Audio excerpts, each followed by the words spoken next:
Hello, my name is Mark Thorne. I'm a specialist in range and livestock management with the University of Hawaii Cooperative Extension. I'm going to talk today about Twoline Spittlebug, a pasture pest in paradise. The Twoline Spittlebug, Prosopia basincta, was recorded on the island of Hawaii in 2016 on the western coast in the Kailua Kona area where it had caused significant damage to the pastures. This species of spittlebug is native to the southeast United States, where it has long been recognized as a pest of pastures and grass turf. In Hawaii, the pest has rapidly spread and now infests nearly 150,000 acres and threatens the livestock industry in the state. Kikuyu grass and pangola grass, among others, that make up most of the forage base for the cattle industry in the state, have proven to be highly susceptible to spittlebug feeding and have quickly died out when Twoline spittlebug populations reach critical levels. The rapid loss of these grasses creates an environment conducive to the rapid colonization of many noxious weeds, including pomekani, wild blackberry, fireweed, hilo grass, and many others. As a result of the rapid conversion of Twoline spittlebug affected rangelands, ranches have been forced to drastically reduce livestock numbers due to the lack of suitable forage, placing a financial strain on the sustainability of their operations. Consequently, this pest poses a major threat to Hawaii's pasture-based livestock industry. Morphologically, the nymphs are smaller than the adults, lack wings, and have yellow, white, or orange bodies, while their heads are brown with red eyes, and they have two orange patches on either side of their abdomen. Twoline spittlebug adults are vividly marked by two orange or red bands that traverse their black wings. Their heads, abdomen, and legs are a deep red color. Adults can jump and fly and live for about 4 weeks. Each Twoline spittlebug female can lay up to 150 eggs starting at 7 days post-emergence as an adult. Eggs are laid at or just below the soil surface near the crown and along roots of the grass plants the adults are feeding on. Eggs can either hatch within the same season after 19 days or, based on conditions, be laid as diapause eggs. In Hawaii, the pest enters diapause by November, with very little activity over winter. Diapause breaks around April or May. After hatch, the nymphs immediately begin to feed and progress through 5 instar stages and complete their development in about 50 days, encased within a spittle mass they create. The complete life cycle of Twoline spittlebug takes about 76 days. Typically, there are 2 generations per year. Both nymphs and adults feed on the grasses, albeit at different locations of the plant. The nymphs feed on the roots and crowns of the grass plant and, to a limited extent, can lead to water stress and decreased productivity of the plant. Nymph feeding alone does not lead to plant death. The adults feed on the xylem fluid and release amylase, an enzyme that breaks down starches into simple sugars, into the plant. As the amylase builds up in the plant, it interferes with photosynthesis and carbohydrate translocation and storage. Ultimately, this results in phytotoxemia, the consequence of which is the browning and eventual death of the plant leaf material. At the very least, Twoline spittlebug adult feeding decreases the productivity and nutritional value and palatability of the key forages for grazing animals. In the worst case, though, it results in complete die-off of key forage grasses and a rapid transition to unpalatable, non-native invasive weeds. Monthly survey data collected along transects established beginning in 2017 have revealed that the pest is expanding its range at about 35,000 acres per year. Initial estimates of the pest range in 2016, when it was first recorded, covered just under 30,000 acres. By the fall of 2020, the pest could be found within a 176,000 acre area, stretching from Puvawa in the north to Honaunau in the south.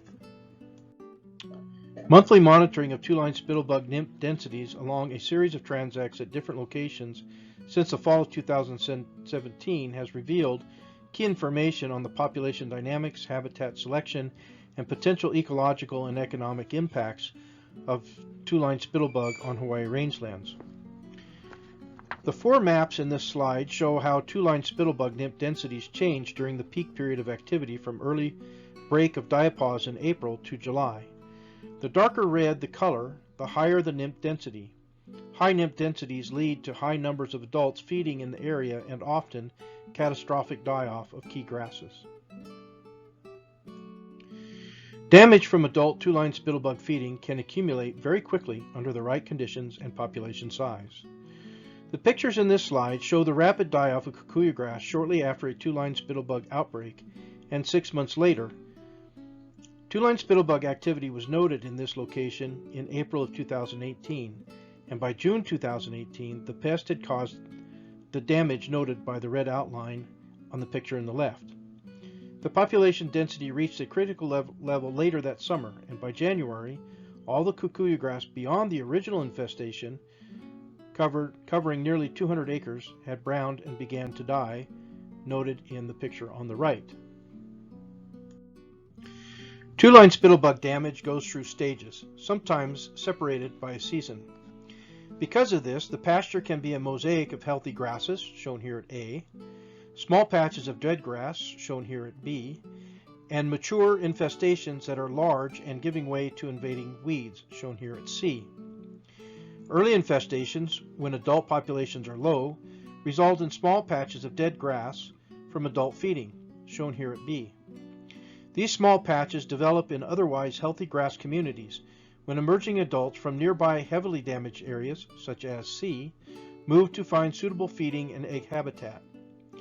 Subsequent generations of adults at B, often spanning 2 seasons, will increase exponentially and reach catastrophic levels that result in widespread damage, as in C.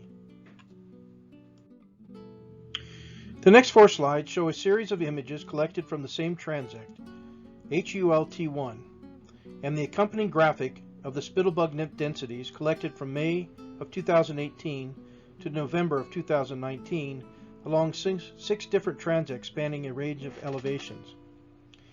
In May of 2018, the pasture at HULT1 was a typical healthy mid-elevation kikuyu grass pasture comprised of 85% kikuyu and pangola grass, 10% white clover, and a spattering of various weeds like fireweed. The first spittlebug nymphs were recorded along the transect HULT1, depicted by the dark blue line in the graphic, in May of 2018. Over the summer of 2018, the nymph population at transect HULT1 displayed the typical 2-generation growth function with a peak in June at about 10 nymphs per square meter and a second at about 35 nymphs per square meter in October, before slipping into diapause in November. The plant community changed little over this period. At the November reading, kikuyu, pangola, and Yorkshire fog still dominated the plant community at 80% of the cover. Clover accounted for 10% of the cover, while weed cover increased by 5% over the level in May. In November, two-line spittlebug activity went into diapause, with very little nymph and adult activity over the winter. Over winter, there was a slow but continual change in plant community composition at HULT1. By May of 2019, kikuyu and pangola grass cover had decreased to 75%. White clover cover increased by an additional 5%, and weed cover held fast at 10% of the plant community. Diapause broke at transect HULT1 in April, somewhat later than in 2018. By May, the nymph density was 97 nymphs per square meter and peaked in June at 129 nymphs per square meter, before rapidly decreasing between July and October from 76 to 2 nymphs per square meter. By November of 2019, just 4 months after the peak nymph density of 129 nymphs per square meter, the plant community had completely changed and was no longer recognizable. Grass cover at the November 2019 reading was just 2% and was comprised mainly of fountain grass. Clover cover, too, had decreased from 15% in May to 5% in November. Fireweed, on the other hand, increased to 93% cover. In the space of a year, two-line spittlebug activity reduced a highly productive pasture dominated by high-quality forages including kikuyu grass, pangola grass, and clover, to a fireweed-dominated landscape with no forage value for livestock grazing. This Google Earth image of the pasture represented by the transect HULT1 was taken prior to the Twoline Spittlebug infestation in May of 2018. The red boundary line drawn on the image approximates the extent of the pasture acreage damaged by Twoline Spittlebug between May of 2018 and November of 2019. The area is approximately 105 acres in size. Twoline Spittlebug damage over this 105 acres resulted in 100% loss in the grazing forage and equates to a loss of approximately 420 AUMs of grazing for the ranch. This is enough to support 35 head of cow-calf pairs for 1 year. This means the ranch will have 35 less calves to market each year, resulting in a loss in revenue of over $14,000 annually. The Twoline Spittlebug research team started a collaboration with the Hawaii Department of Agriculture in 2017. The team developed a 5-year work plan with an estimated cost of about $1.3 million. The work plan objectives include a rancher awareness and education campaign, conducting field surveys for detection and rapid response, development of IPM strategies, biological control agent exploration, and research on the biology and ecology of Twoline Spittlebug in Hawaii. So far, our funding sources have included the Hawaii Department of Agriculture, who has provided the bulk of our funds, Hawaii County Research and Development, and the Hawaii Invasive Species Council.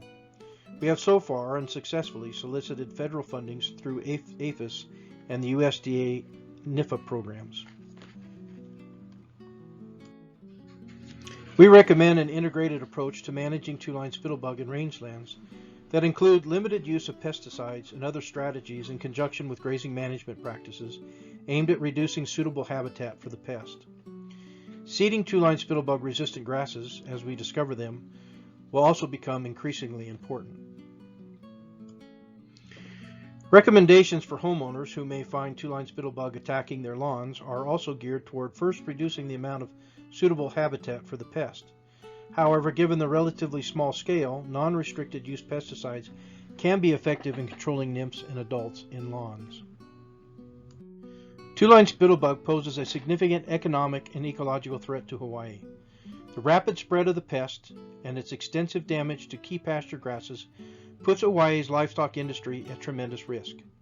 In addition, the pest poses a significant challenge to the management and conservation of forests, watershed, and other natural resources. Twoline Spittlebug is expanding its range on the Big Island by about 35,000 acres a year. At this rate, it will cover all the important ranch lands within the next 10 years, if not spread sooner by human activity. Our recommendations to the state are to urgently adopt aggressive programs to combat the Twoline Spittlebug. These include a vigorous inspection and control of the movement of plant and soil materials within Hawaii County and between counties.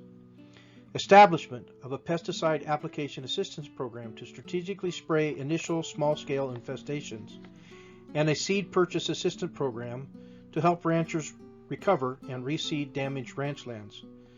Without these measures, Twoline Spittlebug will continue to spread and cause devastating damage unabated, placing the Hawaii livestock industry in great peril. Our Twoline Spittlebug team is comprised of myself along with Dr. Mark Wright, Dr. Dan Peck, and Melilani Oshiro, graduate students Shannon Wilson and Robert Sakuda, and research technicians Justin Ye, Elizabeth Whitney, and Yoshiaki Higashidi. Our partners include the Hawaii Department of Agriculture, Hawaii Invasive Species Council, Hawaii County R&D, and the USDA NRCS. You can direct any questions to me by email or phone. Thank you.